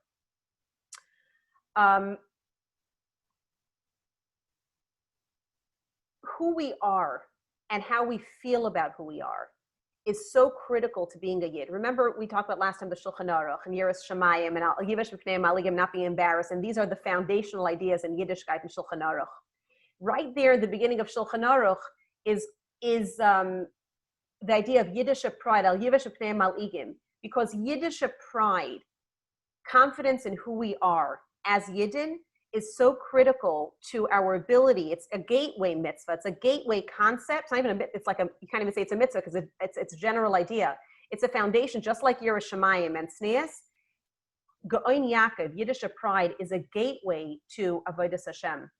And the story is told by Rebbe Chana about when the Rebbe was leaving Russia together with the Frierdiker Rebbe, because he was going to be the future son-in-law of the Rebbe, and so he was allowed to leave with the Frierdiker Rebbe, and Rebbe Chana was escorting him to Leningrad.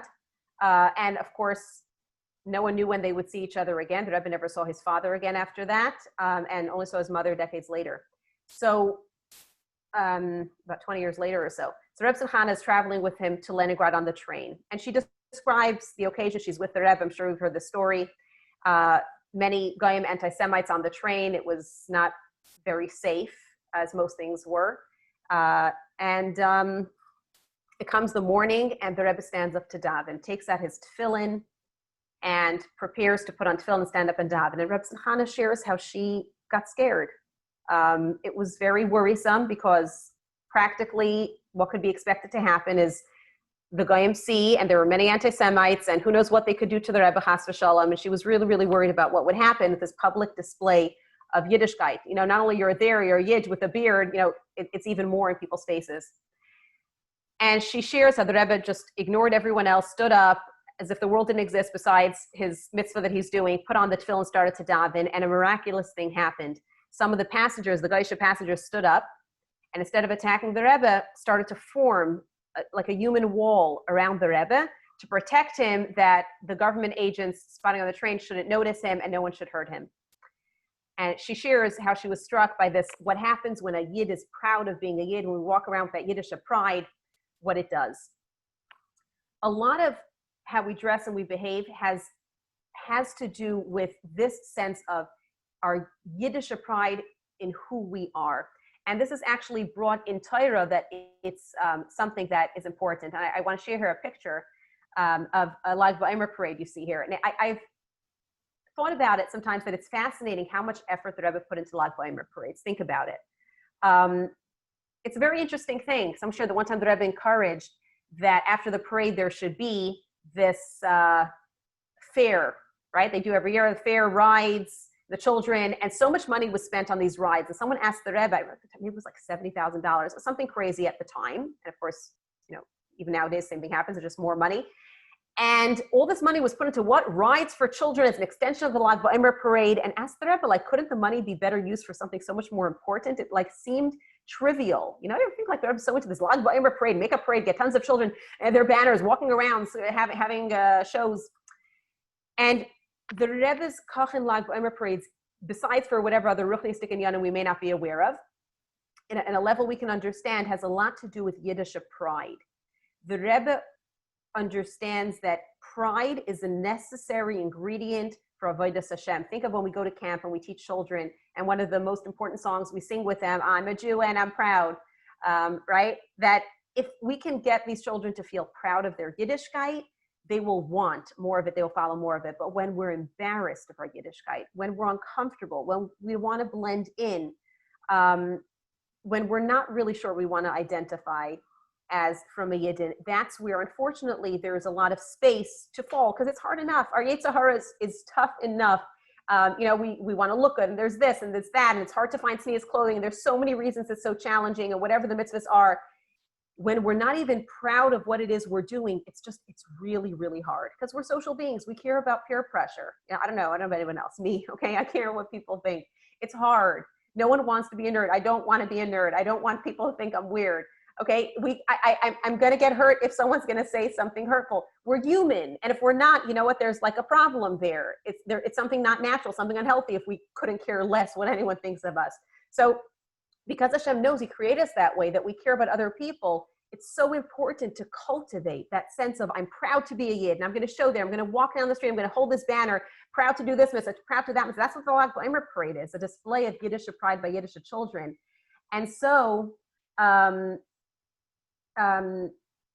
you know, when we can tap into that, remember we talked about tznius and how the mitzvah of tznius was given to us to help us cultivate that sense of yiras shamayim and dignity and respect for Hashem. There are mitzvahs that have been given to us specifically to help us strengthen our Yiddish pride, start caring less about what people think of us. And through doing that, through looking different and being different, we are able to get the strength to go against the tide, to go against the flow and do the things in all areas of Torah mitzvahs that really are not popular, right? There are many things these days break down in just about everything. We're living in a world that defies Torah values on every level. And it's so important that we're proud of who we are and not afraid to show it, so that we can stand up like, yes, I'm a frum woman, whatever I have to leave, I'm keeping Shabbos, I'm not embarrassed to say that. I'm not embarrassed to say that I stand for this, or I have many Yiddish children and I'm not embarrassed of my large family, I'm proud of my large family. Whatever the case might be, it's like everything in Yiddishkeit, and we can be uncomfortable with any of it because it's not popular. So in order to build that inner confidence of who we are as Yiddin, in order to strengthen our Avodas Hashem in all other areas, Hashem gives us this one mitzvah. And I want to focus on like at least presenting the general idea of it, and we'll look next time, Ritz Hashem, at what that specifically looks like in halacha. So we find that in order to cultivate our pride as Yiddin, several psukim that Torah teaches us about what it means to be different. One pasuk we find, "V'yisem li segula mikol ha'amim Hashem tells us you should be like a special treasure for me amongst all the other nations. We are different. We are special. V'yisim li kedoshim. I love this pasuk. V'yisim li kedoshim. You should be holy, and holy also. Kedoshim also means separate. You should be separate and holy. They come together. By being separate, we're holy, right? We're makadesh. Harei at mikudeshas li. Why is it kedushin? Because the marriage becomes kadesh by the fact that it's separate. That it's only me and my husband. It's only this husband and wife for each other that makes a Kaidish. So we are Kaidish because we are separate from everyone else. Hashem says, I've separated you from all the other nations, to be mine. Hashem tells us, you are mine. You are Kaidish to me because I've made you separate from all the other nations. How do we cultivate this feeling of I am separate, I am Kaidish, I belong to Hashem, I don't care about what other people think, the whole world is doing this or the whole world is doing that, the whole world is redefining standards of what a family is, the whole world is redefining standards of what is normal, whatever, and I don't care because I belong to the Eibishter and that's what I live for.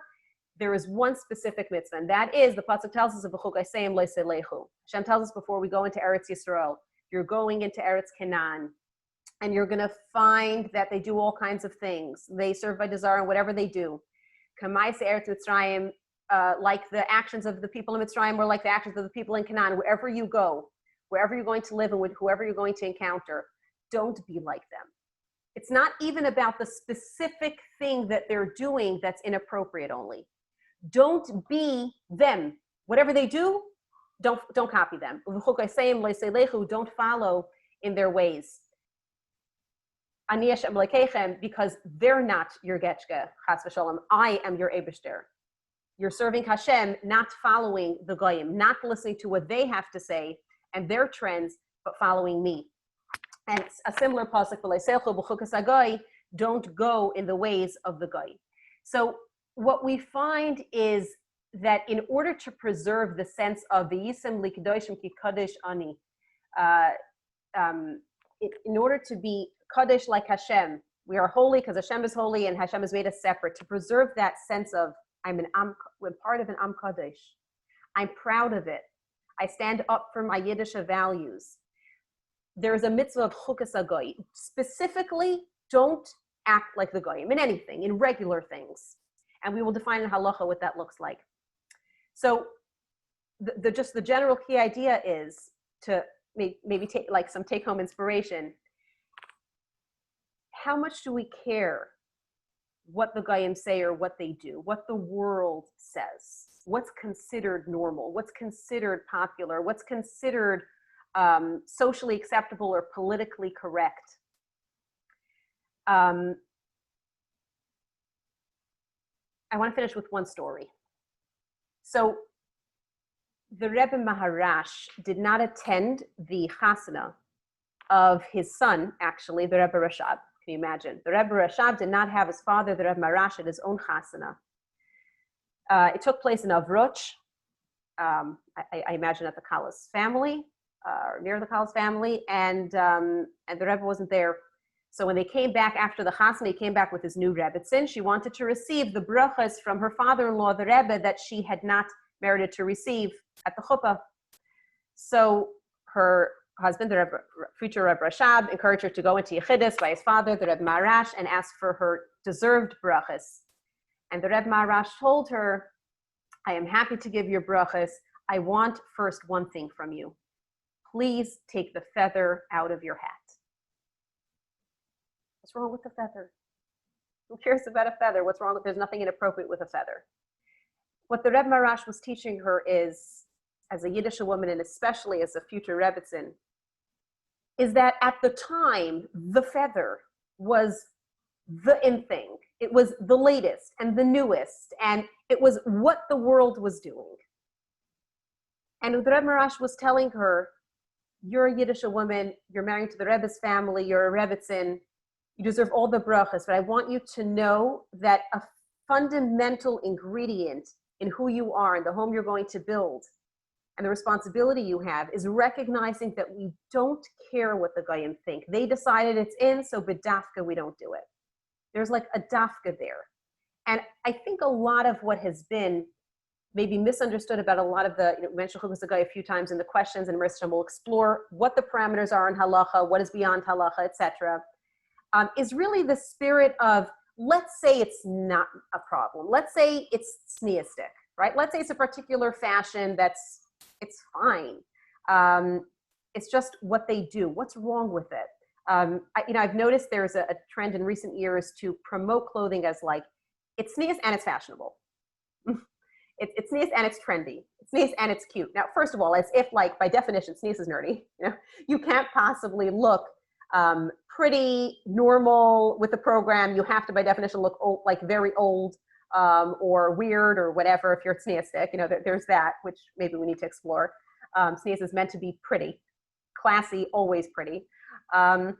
But more than that, there's a need to like, okay, I get it that I have to beat sneeze for whatever reason, whether I want to or I don't want to, I have to beat sneeze. And then there's this like need that I have to fit in. And there's like this problem, there's this tension between the two. So first of all, acknowledging that we're all there. We all have a need. We want to blend in. We want to be normal. It's not like, oh, what's wrong with me? That's a human feeling.